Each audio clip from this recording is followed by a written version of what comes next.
Hello बच्चों, चलिए प्रश्न को पढ़ते हैं और समझते हैं। निम्नलिखित बारंबारता बंटन किसी मोहल्ले के 68 उपभोक्ताओं की बिजली की मासिक खपत दर्शाता है। इन आंकड़ों के माध्यक, माध्य और बहुलक ज्ञात कीजिए और इनकी तुलना भी कीजिए। ठीक है, तो तुलना भी करना है हमें इनकी। प्रश्न को हल करने से पहले हम इसके लिए मुख्य अवधारणा लिख लेते हैं। तो प्रश्न के लिए मुख्य अवधारणा, जिसकी सहायता से हम इस प्रश्न को हल करेंगे। तो प्रश्न में हमसे तीन बातें पूछी गई है। तीनों के सूत्र हम मुख्य उदाहरण में लिखने वाले हैं, जो हमें याद होना चाहिए।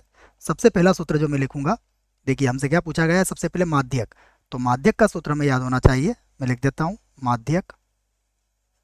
माध्यक जिसे हम एम कहते हैं, माध्यिका भी कह सकते हैं। इसका सूत्र बनता है एल प्लस एन बटा 2 माइनस का सी एफ पूरे के बटे में आएगा एफ और गुणा किससे हो जाएगा, एस से। तो ये माध्यक के लिए सूत्र है। दूसरा सूत्र जो हम लिखने वाले हैं वो हमसे क्या पूछा गया है, माध्य। तो माध्य का सूत्र भी आपको याद होना चाहिए। तो माध्य बराबर ये होता है 1/n और समेसन आई बराबर 1 से कहाँ तक, n तक, और ये हो जाएगा एफ आई एक्स आई। ठीक है, तो ये सूत्र भी आपको याद रखना है। उसके बाद हमसे पूछा गया है बहुलक, तो बहुलक का सूत्र भी हमें याद रखना है। बहुलक,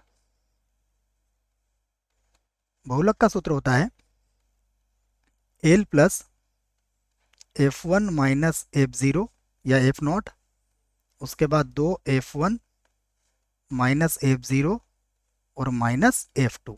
ठीक है, और इसके गुणा में कितना आ जाएगा, इसके गुणा में आ जाएगा एच। ये तीनों सूत्रों का प्रयोग हम इस प्रश्न में करेंगे। सबसे पहले हम जो मासिक खपत दी गई है इसको वर्ग अंतराल के रूप में लिख लेते हैं। ठीक है, तो यहाँ से लिख लेता हूँ मैं इसका वर्ग अंतराल।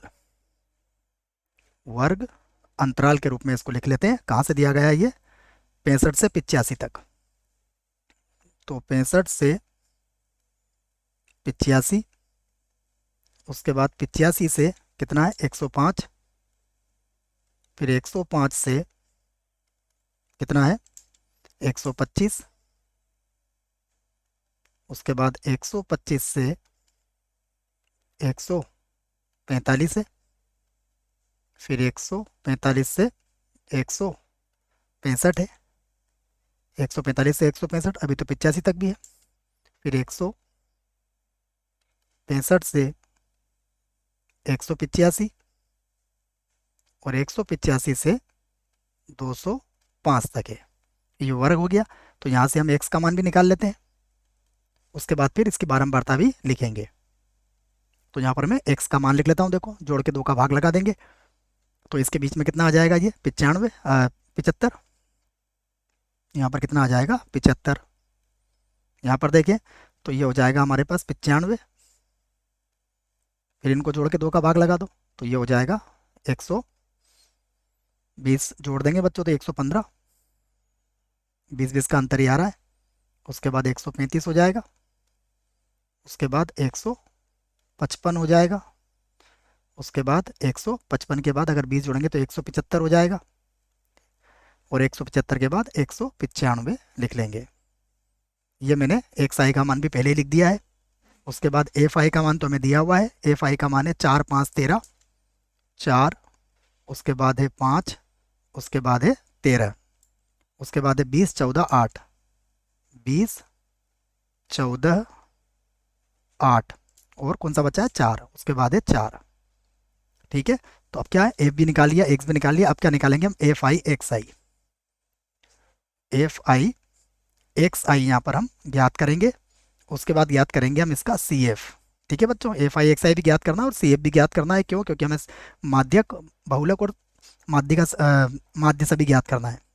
तो पहले मैं सी एस का गुणा करने से पहले इसकी सी एफ याद कर देता हूँ। देखो, 4 तो वैसे ही रहेगा, 4 और 5 हो जाएगा 9, 9 और 13 हो जाएगा 22, 22 और 20 हो जाएगा 42, 42 और 14, तो 4 और 2 6 हो जाएगा, और 4 और 1 5 हो जाएगा। ठीक है, फिर 56 और 8 तो ये हो जाएगा 64, 64 और 4 ये हो जाएगा 68। ठीक है, अब हम एफ आई एक्स आई को भी यहाँ पर ज्ञात कर लेते हैं। देखो, सभी को एक साथ गुणा कर लेते हैं बच्चों। तो देखिए, 75 को 4 से गुणा करेंगे तो ये हो जाएगा 150 300। ठीक है, तो यहाँ लिख देता हूँ मैं कितना, 300। 95 को 5 से गुणा करेंगे तो ये हो जाएगा 475। 115 को 13 से गुणा करेंगे तो ये हो जाएगा 1495। उसके बाद 135 को 20 से गुणा करेंगे तो 270 2700 हो जाएगा, ये हो गया 2700। 155 को 14 से गुणा करेंगे तो ये हो जाएगा 2170। उसके बाद 175 को 8 से गुणा करेंगे तो ये हो जाएगा 1400। 195 को 4 से गुणा करेंगे तो ये हो जाएगा 780।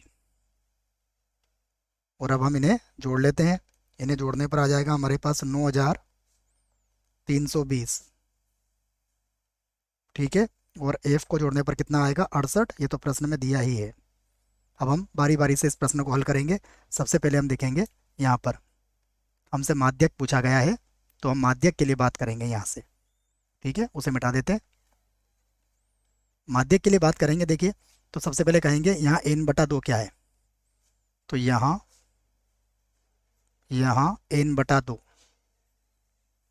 देखिए ये होगा 68/2 अर्थात कितना हो जाएगा 34। 34 है। अतः माध्यक वर्ग देखिए 34 के लिए माध्यक वर्ग क्या होगा देखते हैं। तो 34 से ठीक बड़ी CF कौन सी है 42। तो माध्यक वर्ग क्या होगा इसके लिए 125 से 145। तो माध्यक वर्ग हो जाएगा 125 से 145, ये माध्यक वर्ग हो जाएगा।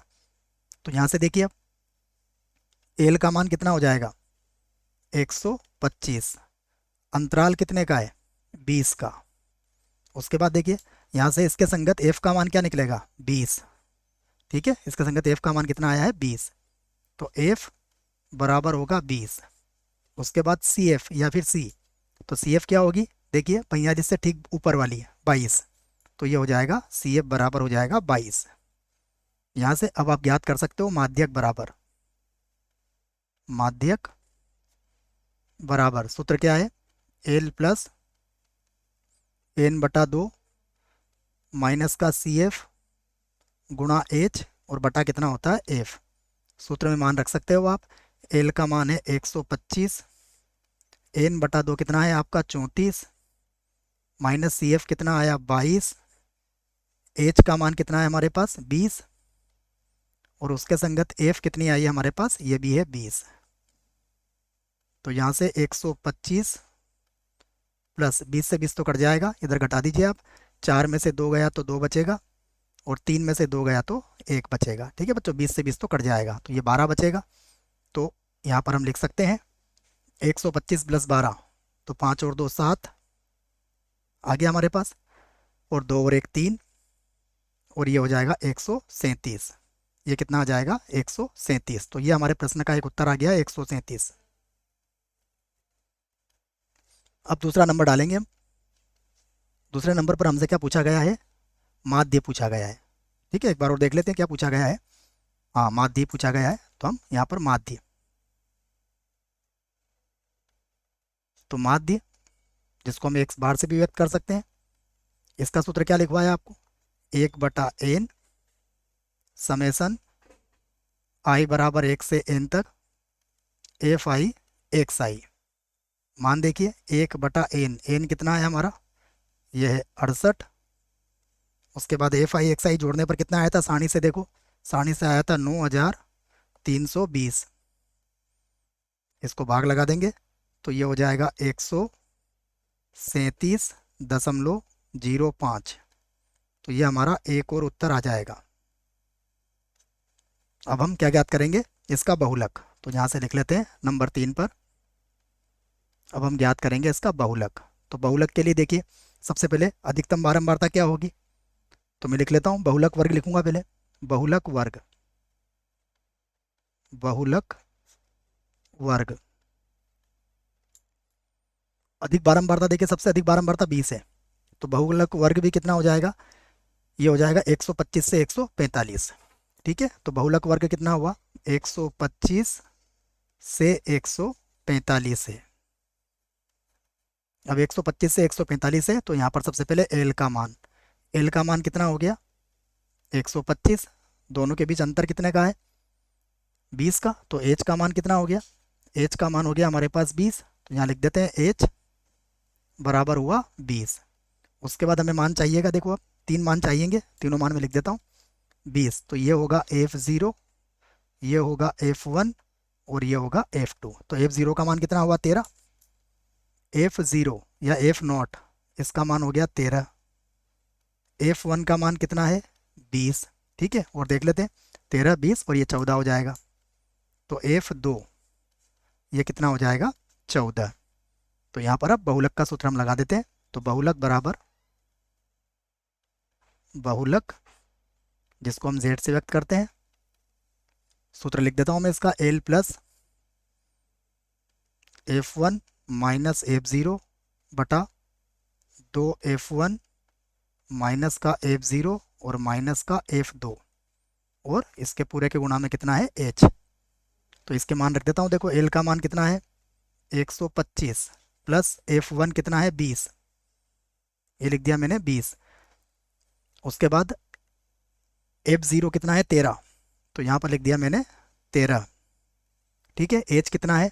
H है हमारे पास 20, तो ये लिख दिया मैंने 20 बटा F1 का दुगना करेंगे तो हो जाएगा 40 माइनस F0 कितना है? F0 है 13 और F2 कितना है? 14। इसको भी हल कर लेते हैं। तो ये होगा 125 प्लस 20 में से 13 गए तो 7 बचेगा, 7 का 2 से गुणा कर लो तो ये हो जाएगा 140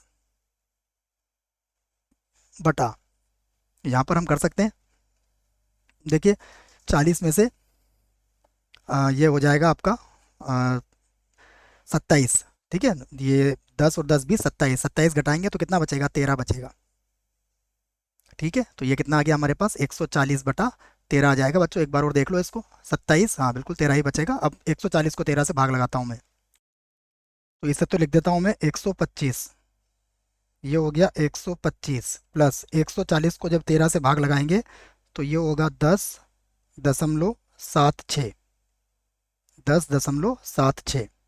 तो देखिए कितना हो गया, ये हो गया 135, 135.76।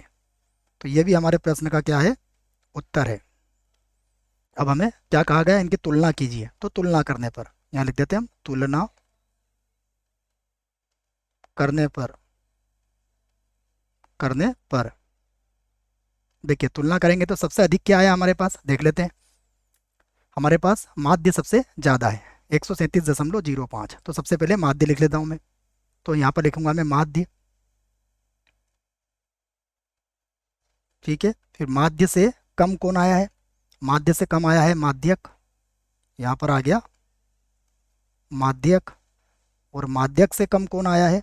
माध्यक से कम आया है बहुलक, तो यहाँ पर लिख दिया हमने बहुलक। तो ये हमने तुलना भी कर दी है, अर्थात ये भी हमारे प्रश्न का एक प्रकार से उत्तर ही होगा। आशा करता हूँ बच्चों प्रश्न का उत्तर समझ में आया होगा। धन्यवाद।